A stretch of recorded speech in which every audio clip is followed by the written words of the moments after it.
Thank you very much. Shri Pappu Yadav ji. धन्यवाद कृपया महोदय। मैं पहले तो मैं डिजास्टर से शुरू करता हूँ, कोरोना से। कोरोना के समय का ध्यान रखिएगा। कोरोना का सबसे पहला डिजास्टर, आप याद करिए, हमारे मंत्री जी हैं, गंगा की नदियों के किनारे कितने लाश पड़े थे, कितने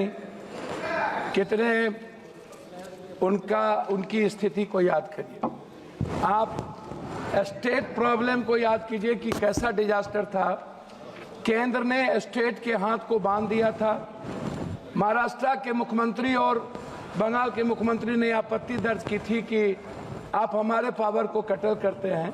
तो डिजास्टर में आम लोगों को आप क्यों एक्नॉलेजमेंट नहीं करते हैं? सामाजिक लोगों को, सांस्कृतिक शैक्षणिक लोगों को, वहाँ के वैज्ञानिक को, जो ऐसे लोग हैं उसको आप, जैसे उत्तराखंड में मंत्री जी, यदि आम लोग वहाँ इन्वॉल्व होते तो 10,000 से कम जाने जाती।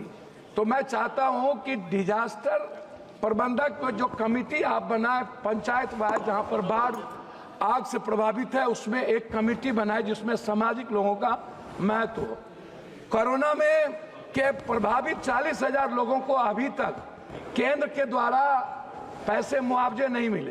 तो मैं मुआवजे की बात करना चाहूँगा, मैं उसको याद दिला देना चाहता हूँ, जिसमें बिहार अत्यधिक प्रभावित है, मजदूर प्रभावित है, सभी लोग प्रभावित हैं, उत्तर प्रदेश के लोग, बंगाल के लोग प्रभावित हैं।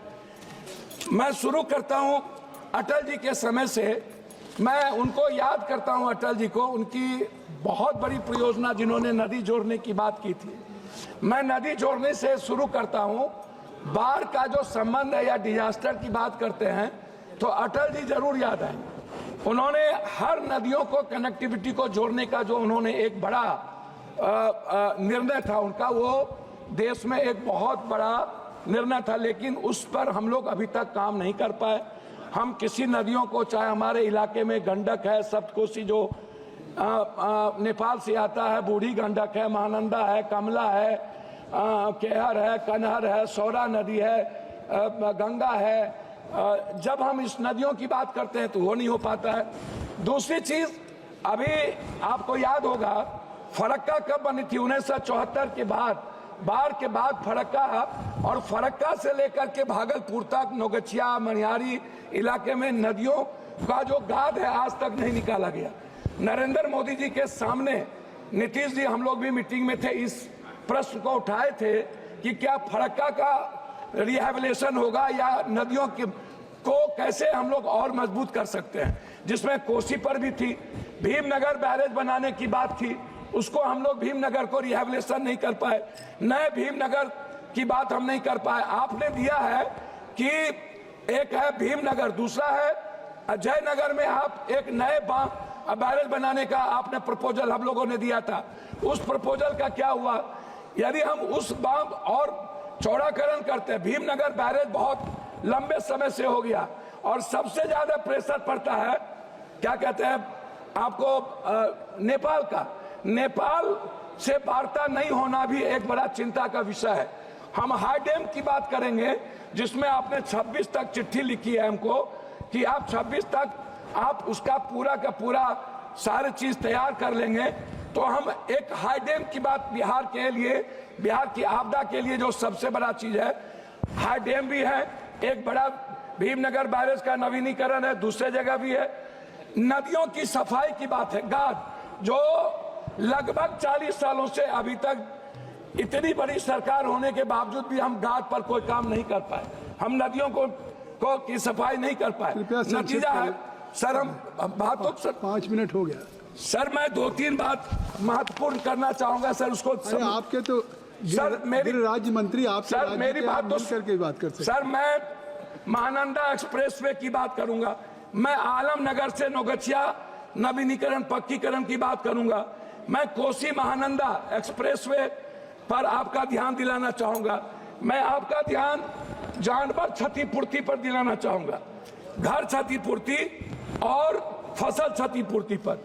जब बाढ़ आता है, अभी बाढ़ आया, लगभग 7 लाख क्यूब पानी के बाढ़ आया, जिसमें पूर्णिया का आप कोई भी इलाका, किशनगंज का, अररिया का, आप सहरसा का इलाका देख लीजिए, आप उस कोसी सीमांचल का जो भी इलाका आप देखेंगे, 7 बांधें टूटी।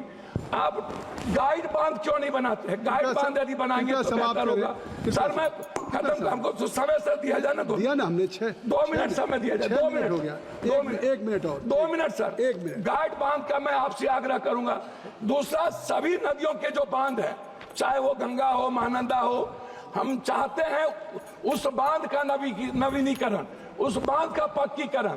दूसरा चीज, कोसी से जो केनाल निकलता है, नहर निकलता है, शहर निकलता है, आप उस दोनों केनाल के दोनों तरफ उसको पक्कीकरण करिए और नहर को पक्कीकरण करिए। बहुत बहुत धन्यवाद सर 1 मिनट सर। दूसरी चीज मैं आपसे आग्रह करना चाहूंगा, जो आप सीवरेज को, गांव की सीवरेज की बात मैं करूंगा।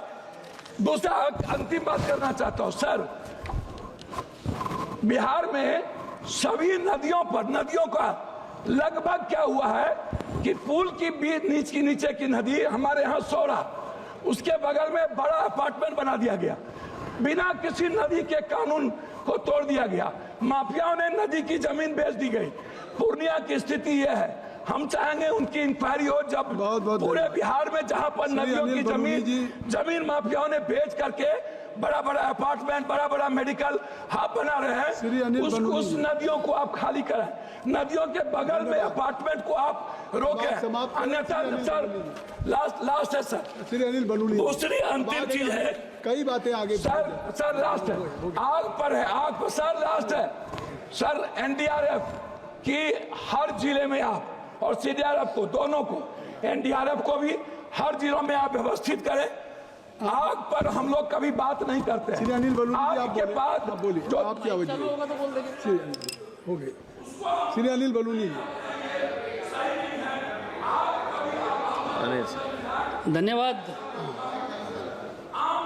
धन्यवाद मान्यवर, आपने